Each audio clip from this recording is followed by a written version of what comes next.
So the question here I got was, how long would you hold GameStop? It seems unstable to me. I traded back in 2021. Well, you proved a lot to me right there. That means you don't know the market. You sure as hell don't know GameStop, but to each his own. In 2021, it was extremely volatile, and yet you traded it, right? It was $40 all the way up to $483, $90 swings, 90% swings, I'm so sorry. That's not where we're at. I mean, we just went from 22 to 24 over the span of 3 months. That seems very stable to me. But if you knew the company, if you actually knew what they were doing, you would never talk to me like this. You would actually say, you know what? Oh my God, it's the best investment I can make. How long will I be willing to hold it? Forever. Think about it. They actually make a profit, right? Like a large profit, like a $500 million. From losing $500 million to making $500 million, that's $1 billion swing per year.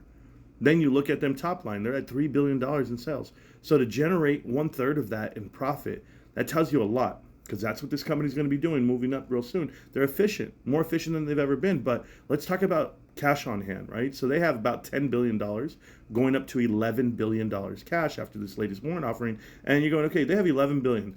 That's more than Walmart. That's equivalent to Costco. That's right. The only one that's beating is Amazon. So you're telling me they're in the top 3, top 4 retail companies in the world? Absolutely they are. They are that, because we made them that, the people, right? We actually promote it, we support it. But no, the CEO, chairman of the board, all of them, they don't get paid a single dollar. They're the only company in the S&P anything that where the CEO makes $0 and no compensation at all. No shares, not a dollar, not 1 red cent. All the board of directors, no dollars, no cents, nothing, not even shares. The only way they can make money is if they put their own money in and it goes up in value. So let's see what's happening here with GameStop. They're more efficient than ever. They have partnership with PSA.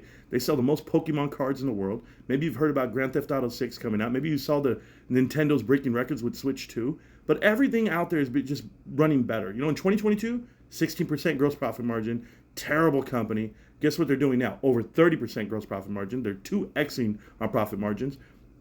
They actually make free cash flow look amazing, right? $500 million of free cash flow. They do have $500 million in Bitcoin, but they have everything in front of them. If you knew what GameStop is and what it will be, I'm going to be laughing all the way to the bank, because I look at guys like you that say, oh, I traded back in the day. Oh, it doesn't look too good now. What do you mean it doesn't look too good now? You don't even know about it. You didn't even go see it. Did you go read the numbers? You see how they had like revenue growth? People can't even understand this part. They had a revenue growth of 30%. Okay? Think about this. Top line revenue for last quarter up 30%, while their stores, the amount of stores that they have has dropped over 1,000 year versus year. They've closed 1,000 stores and they have an increase in revenue 30%. Like, that's the real increase in revenue is probably like 60%. Shh, don't tell anybody. But this is why they make so much money. And this is why the company's so efficient. And this is why it's Ryan Cohen and the boys. And you're not part of it. But I'm not sad. I'm not sad about that at all. They got a warrant offering coming out. Date of record's going to be Friday. And how many shares can you grab? It's the hungry hippo time, because this is going to be fun. By the way, $32 strike price on the warrants gives it a market cap of over $20 billion. Do you know what makes GameStop so special? Just so that we're clear. They're in the S&P 400 mid cap. They're not in the 500. They are a Fortune 500 company, but they're on the outside looking in. So when you see a market correction, you see a crash coming your way, you see overvaluation, or in this case, they're undervalued, then you go, okay, what's the hedge to the market? Hedge funds got a hedge, babe. The more GameStop goes up, the more they keep pumping that market. And they better keep pumping that market, because guess what? Margins calling. Margins calls are coming. It's coming. I'll be here, though, okay? I'll be here to tell you I told you so. Yeah, we're 4.5 years into this thing. It's just a warm-up. I haven't even started running yet. Peace.